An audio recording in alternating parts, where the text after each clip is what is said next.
सर्व सेवा संघ की ओर से 100 दिनों का सत्याग्रह प्रारंभ हुआ है। आचार्य विनोबा भावे के जन्मदिन के अवसर से, और ये 100 दिनों तक चलेगा।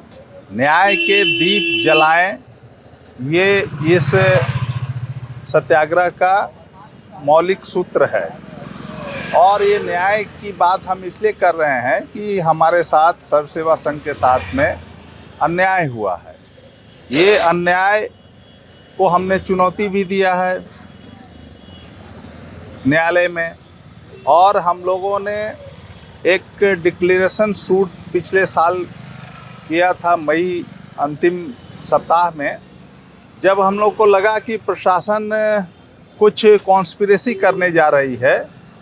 और जब नॉर्दर्न रेलवे का कंप्लेन के आधार पर नोटिस मिला उप जिलाधिकारी वाराणसी सदर का, जिसमें ये उल्लिखित था कि ये जो हमारा सेल डीड जो सर्व सेवा संघ ने नॉर्दर्न रेलवे से खरीदी जो ज़मीन 12.89 एकड़, वो ज़मीन का जो कागजात हैं, जो सेल डीड है, वो फर्जी और कूट रचित है।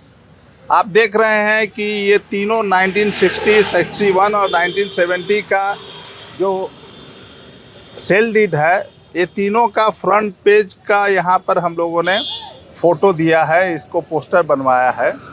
और ये सेल डीड फर्जी है ये या सही है, ये कौन तय करेगा?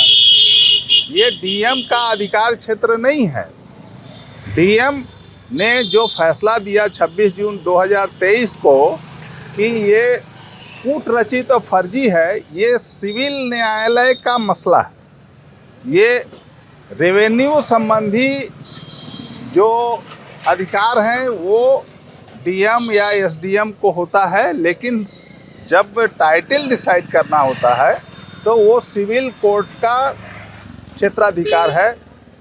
उसकी सुनवाई हाई कोर्ट सुप्रीम कोर्ट में हो सकती है, लेकिन उसका फैसला हाई कोर्ट और सुप्रीम कोर्ट नहीं कर सकता है। मतलब ये एक्सक्लूसिवली राइट है सिविल कोर्ट का। तो हम लोगों ने जो किया, तो सरकारी पक्ष और रेलवे ने हमारे सिविल डिक्लेरेशन सूट के मेंटेनेबिलिटी, मतलब यह केस सुनवाई की जाए या नहीं, सुनवाई करने लायक है या नहीं, इसको चुनौती दिया है। मतलब 711 के तहत उसने इस एक एप्लीकेशन लगाया है कि ये इस केस की सुनवाई ना की जाए।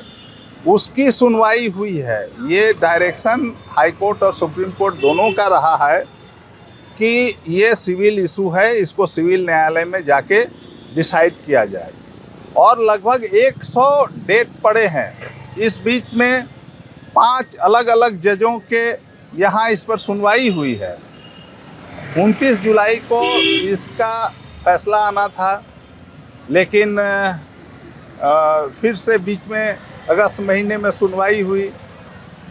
कल 12 सितंबर को ये ऑर्डर पर था ये मुकदमा, लेकिन अभी तक के जानकारी के अनुसार वो फैसला नहीं आया है। लगता है कि कोर्ट भी किसी असमंजस में है। अब ये सब जो असमंजस है, ये क्यों है, किस वजह से है, ये सब तो बाद में ये सब बातें आएंगी सामने। लेकिन यह जो मसला है कानून से संबंधित, वो उसका त्वरित निपटारा होना चाहिए। अगर मेंटेनेबल है तो ठीक है, नहीं है लेकिन फैसला तो ठीक है, वो हम आगे की कार्रवाई होगी। अगर हमारे पक्ष में नहीं होता है फैसला तो हम अगले कोर्ट में जाएंगे। तो ये अभी स्थिति है कोर्ट का, और कोर्ट के स्तर पर हम मुस्तैदी से कायम हैं। दूसरी बात कि ये जो सत्याग्रह शुरू हुआ है, ये इसलिए शुरू हुआ है कि हम सच को लोगों तक ले जा सकें। सच्चाई क्या है, और ये वैध हस्तांतरण है। इसमें फर्जीवाड़ा की बात अगर है, अगर वो कहते हैं, ऐसा आरोप लगाते हैं, तो ये फैसला करने का अधिकार सिविल कोर्ट को है, फैसला करेगी। और जो सत्याग्रह है वो सच को लोगों तक ले जाने का माध्यम है, सत्य का आग्रह है। झूठ वो बोलते रहें, आरोप लगाते रहें, कीचड़ उछालते रहें हमारे पुरखों पर, उसका कोई फर्क नहीं पड़ने वाला है।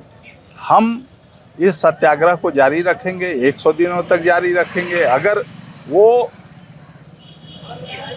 नहीं सुनवाई करते हैं, सच्चाई के साथ खड़े नहीं होते हैं, तो हम अगली कार्रवाई भी करेंगे। हम रुकने वाले नहीं हैं। हम सत्याग्रह के रास्ते पर तब तक चलते रहेंगे जब तक कि न्याय हम हासिल नहीं कर सकें। उस समय तक ये प्रयास हमारा जारी रहेगा।